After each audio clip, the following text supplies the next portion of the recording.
ঘুমিয়ে আছো, বিশ্বের মুসলমান তাকিয়ে দেখো ফিলিস্তিনের দিকে, কিভাবে ঝরছে ওদের প্রাণ। অসহায় আজ ফিলিস্তিনিরা, চারিদিকে হাজারি, বিকট শব্দে বিশাল বিশাল ক্ষেপণাস্ত্র আকাশ করেছে ভারী। কোথায় তোমরা হিউম্যান রাইটস, কোথায় তোমাদের? আসসালামু আলাইকুম ওয়া রাহমাতুল্লাহ। প্রিয় সম্মানিত অতিথি,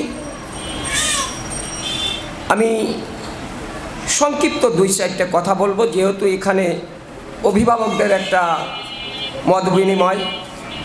তো আসলে ওই মহান আল্লাহ পাকের দরবারে লাখো কোটি শুকরিয়া যে আল্লাহ তাআলা আমাকে এমন একটা স্থানে বর্তমানে নিয়েছে, আপনারা শুনলে অবাক হবেন।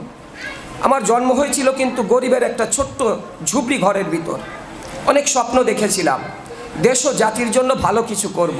সংক্ষিপ্ত কথা বলবো কারণ সময় কম। তো আমি এখন এমন একটা পর্যায়ে আল্লাহ পাক নিয়ে গেছে, ওই আল্লাহর দরবারে আবারও শুকরিয়া জানাই যে আল্লাহ তাআলা আমাকে এত ছোট থেকে এত বড় করে দিয়েছে। সারা পৃথিবীতে এখন আমার ভাইরাল, আমার বইগুলো কবিতাগুলো ভাইরাল হয়েছে সারা পৃথিবীতে। যদি এই কথাটা কারোর কাছে অবাস্তব লাগে তাহলে গুগলে গিয়ে আমার নামের ভয়েসটা দিবেন অথবা লিখবেন কবি আজিজুর রহমান আজাদ।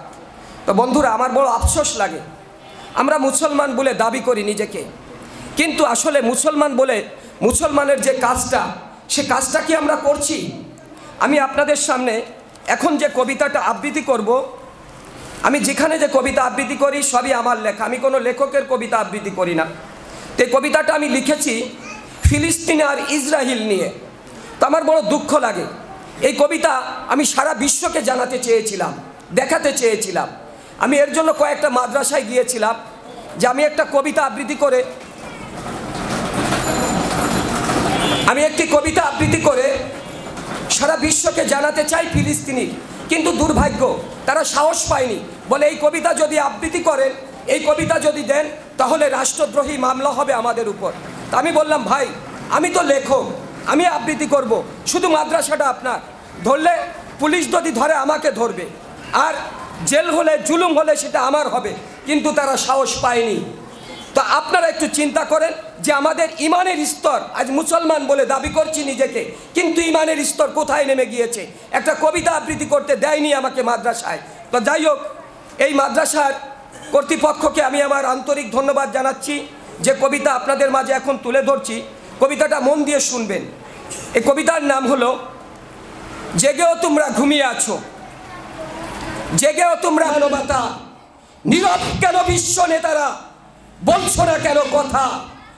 আল আকসা মসজিদ মানে মুসলমানের ঘাঁটি, জীবন থাকতে ধরতে দিব না এক মুষ্ট মাটি। হয়তো মরব নয়তো মারব, কিসের হতো ভয়? সেই আল্লাহ আজও আছে, মুসলমানের হয়েছিল জয়। কোথায় তোমরা বিশ্ববাসী, ওগো মুসলমান, তাকিয়ে দেখো ফিলিস্তিনির দিকে, কিভাবে ঝরে ওদের প্রাণ। কোথায় তোমরা বিশ্ববাসী, ওগো মুসলমান, তাহলে কি ধরে নিব আজ তোমরা ইহুদিদের পাল্টাটা গোলাম? জবাব তোমাদের দিতে হবে, বেশি দিন নাই দূরে। ও মুসলমান, ও মুসলমান, একবার তাকাও ফিলিস্তিনির দিকে, কিভাবে আছে ওরা বেঁচে। প্রিয় বন্ধুরা, আমরা মুসলমান বলে দাবি করছি,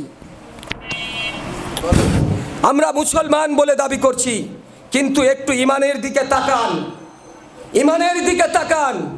এটাই কি আমাদের ইমানের শক্তি?